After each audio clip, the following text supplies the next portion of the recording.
মেয়েদেরকে সবচেয়ে বেশি যে প্রশ্নটা শুনতে হয়, মানে যেটা মাথার মধ্যে বিরক্তি দেয়, একবার শোনার পর কানের মধ্যে 5 বার বিরক্তি দেয়, সেটা হচ্ছে বিয়ে কবে করবে, বিয়ে কেন করছো না। হ্যাঁ, তোমাকে কয়বার শুনতে হয়েছে আজ পর্যন্ত? সব সময় বিয়ে কেন করছো না, বিয়ে কেন করছো না, বিয়ে কেন করছো না।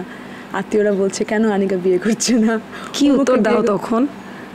আমি আসলে সময় নিচ্ছি। আমার কাছে মনে হয় কি যে একটা ভুল বিয়ে করার থেকে সময় নিয়ে বিয়ে করাটা ভালো।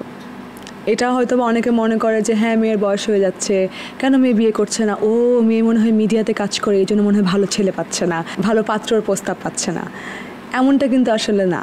আমার কাছে মনে হয় যে এখন ছেলে মেয়ে সবাই সমান, এবং ছেলেরাও নিলেই যে ভালো পাত্র পাবে কি গ্যারান্টি? কত বছরের বিয়ে ভেঙে যায়। সত্যি কথা, এটাও ট্রু। বাট আমার কাছে মনে হয় যে ভালো মানুষের খোঁজে আছি আমি, এবং কখনো না কখনো তো অবশ্যই খুঁজে পাবো। একটু সময় নিই না, একটু ধৈর্য ধরি। এটা কি এরকম যে লাভ ম্যারেজই করতে হবে নাকি যদি বাসা থেকে বাবা মা পছন্দ করে তো? হ্যাঁ, আমার কোনো আপত্তি নাই। চুল পড়া অনেক কমে গেছে। থ্যাংক ইউ মা। চুলের ভিটামিন জুই মাল্টিভিটামিন কোকোনাট অয়েল। আমার কাছে মনে হয় অ্যারেঞ্জ ম্যারেজ থেকে আমি লাভ ম্যারেজটাকে বেশি প্রেফার করি। আমি একটা মানুষকে জেনে বুঝে তারপরে বিয়ে করতে চাই। বিয়ে একটা আমার জন্য অনেক বড় ডিসিশন। সো আমার মনে প্রতিটা মানুষের জন্য, ছেলে মেয়ে নির্বিশেষে। কিন্তু বাসা থেকে কি বলে, মানে মা বাবা কি বলে? মা বাবার কি এটা প্রেশার আছে? মা বাবা অলরেডি গিভ আপ, কারণ ওরা বলতে বলতে টায়ার্ড। এখন আমি বললাম যে শোনো, তোমরা আমাকে নিয়ে তোমরা মানে আশা ছেড়ে দাও, তোমরা এখন আমার ছোট বোনকে বিয়ে দাও আগে, তারপর আমি আস্তে ধীরে বিয়ে করবো। বাট বোন তুমি বড়? আমি বড়। আমার ছোট বোন আছে, সে একটা ভালো ব্যাংকে চাকরি করছে, ইবিএলে। সো আমার কাছে মনে, সেও বড় হয়েছে এবং তারও বিয়ের একদম সময় হয়ে গেছে। বিয়ে নিয়ে এই যে ভয়টা, একটা একটু এক্সট্রিম ভয়, এর পেছনের কোনো গল্প আছে? জানি না, জানো আমি আসলে অনেক এমন সম্পর্ক দেখেছি যে আমি কখনো ভাবতেও পারিনি যে ওই সম্পর্কগুলো ভেঙে যাবে, বা এই সম্পর্কগুলো এমনও হতে পারে, বা আমার নিজের এক্সপিরিয়েন্স ওয়াজন্ট দ্যাট গুড।